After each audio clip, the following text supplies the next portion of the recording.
Hi everyone, welcome to the Blaze Imports YouTube channel. My name is Jaime.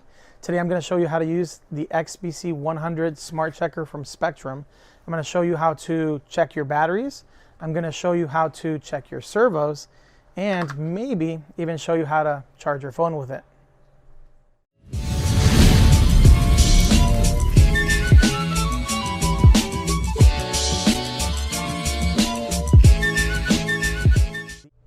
All right, everyone, we're going to go ahead and test these batteries out with the XBC100. I'm going to grab this battery here first. It is a 3-cell. Negative is always going to be towards the EC3 connector. It does have little ridges here that you can connect in here perfectly. They'll fit in the ridges here. I'm going to go ahead and connect it. See what we get here. This one's missing a cell, so this battery's definitely bad.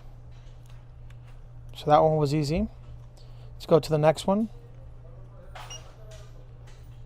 This one's at 3.8 volts each cell.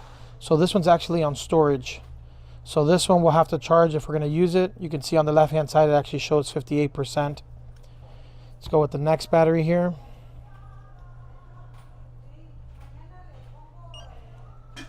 This one here is a 2-cell. It does show up properly. It's at 66%, 3.9 volts each cell. So this battery is good. If you ever want to put a battery in storage, 3.8 volts is around average for storage charge. Now we're going to go ahead and use the servo testing features on this. I'm going to connect an adapter here so I can connect an EC5 connector on there. We're going to go ahead and use this battery for the example. All right, we're going to grab our servo and we're going to connect it right here on the side. It does have an indication of negative and positive. Now we're on the main menu screen here where the volts would display. We're going to go ahead and press the little circle button. We're going to go down to Servo Test, the first one. I'm going to press on it. Here I'm going to try to hold the servo up so you guys can see it moving. Now we're going to press the center here. And you can see that it's moving the servo to one direction. Hit it again. And, oh, sorry about that. And hit it again. It will actually go to the other direction. So that's how you can test the servo on here. You can also go on small increments at a time if you wanted to. But I prefer just to press it. Go one direction or the other to know if it's fully working. Alright, let's go ahead and test another servo. This is a big 60 kilogram servo. I'm going to go ahead and connect this one. See if this one works. This one doesn't have a servo horn, but I'll let you guys know. So this servo is actually spinning to one direction very slowly, but the other direction it's not spinning at all. So this servo, I can say definitely it is bad. So see how easy it is to test the servo or to check the voltages on LiPo batteries. Now, I know what you guys have been wanting to see. I'm going to go ahead and show you guys. I'm going to hold the center button to go back to the menu.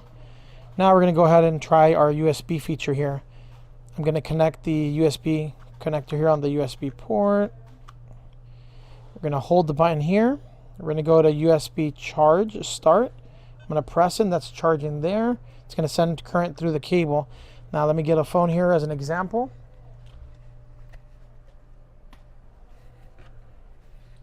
Here we go. As you can see here on the top corner, it's not charging. And go ahead and plug this in here. And as you can see, now the phone is actually charging. I don't know if you guys can see it there on the corner. So, and it actually tells you here how many amperages it's charging at. So it's pretty cool. I mean, now you can use a LiPo battery in an emergency, especially us here being in Florida. Never know, hurricanes, stuff like that. If you ever have your LiPo batteries even on storage, you can always use it for this and charge your phone. Well, there you have it, guys. Pretty easy. Well, there you have it. 3 easy tips to use the XBC100. Now you can keep your cells balanced, your servos tested, and even charge your phones. Now, if you like this video, make sure to like, comment, and subscribe.